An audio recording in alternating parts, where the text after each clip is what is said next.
Her name is Lisa Becerra, and she is a speech language pathology graduate student. She's in her final semester, and she already passed her SLP board, so as soon as she graduates, she'll be official. And last semester, she did a 40-hour-a-week internship for the entire semester at Edinburgh School District, and this semester she's doing the same thing at the hospital. My name is Lisa, and I just want to know, you're all going to be special education teachers? Yes? Okay. In that case, you're going to be working directly with not only the speech path, but also the diagnostician, the resource teacher. All of those names are all familiar names, right? You guys have heard about them before. Okay. What is the first thing that comes to your mind when you think of either speech-language pathology or a communication disorder? Something to do with speech.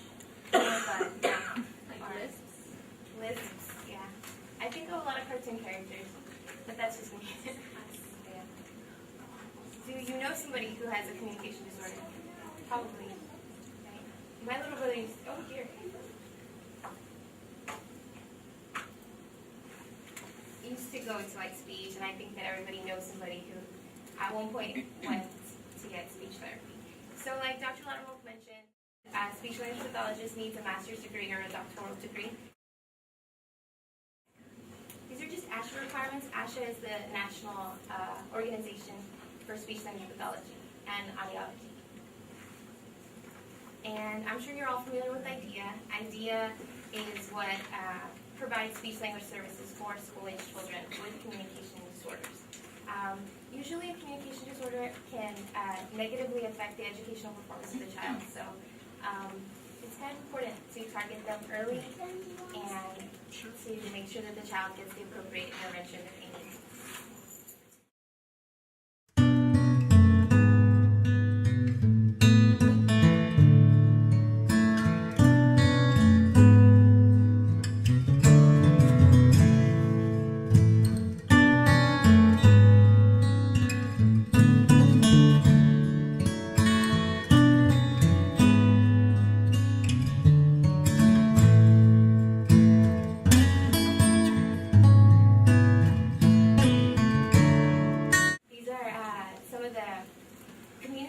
Problems that affect success in be it classroom activities, social interaction, literacy, or learning, which is all in like the general education classroom, but also as special ed teachers, you're also targeting literacy, learning, all of these different subjects as well. So how can, let's go back to that.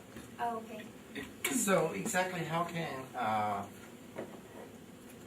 speech and language affect classroom activity? Learning in general, you have to be able to communicate in order, if you want to learn. It's really hard when you have a child who is autistic and, you don't know if this child really understands what you're telling them or what you're teaching them, and it's hard if that child doesn't have any mode of communication. So that's where like the speech path would come in and the classroom teacher as well.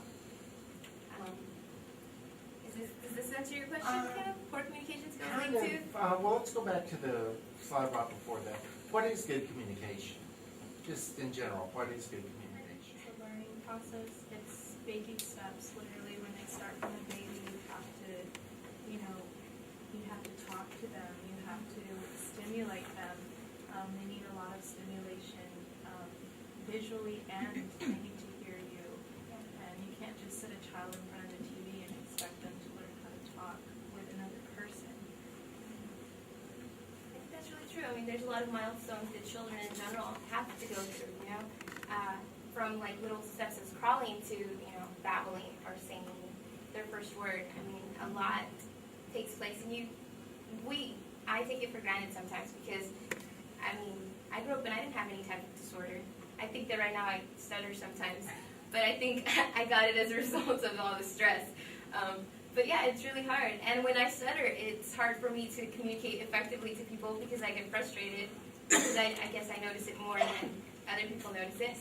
But well, how do you tell if you're up in front, like you're up in front of a classroom right now with people that are sort of kind of awake and sort of kind of paying attention.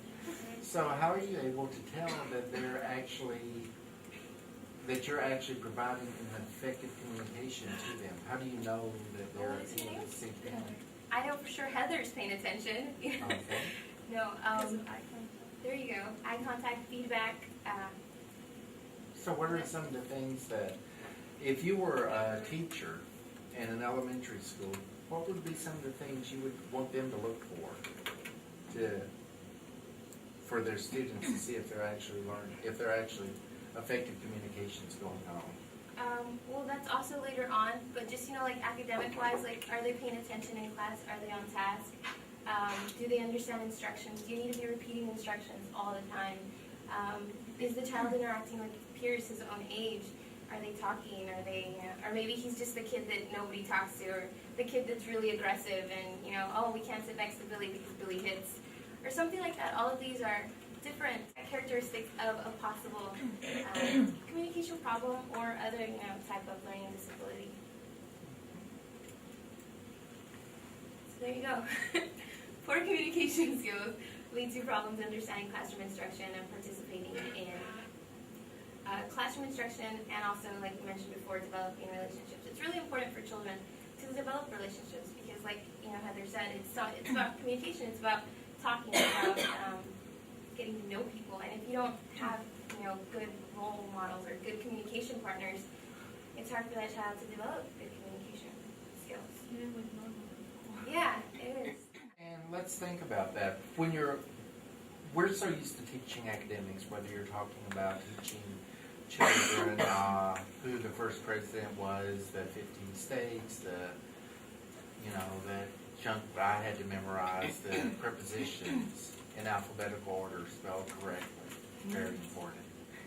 But anyway, we're used to teaching that type of stuff, but we're not used to teaching the stuff on the other side. Kind of butting in, but you don't know I did that. And part of the thing about teaching stuff on the other side is actually teaching people how to communicate.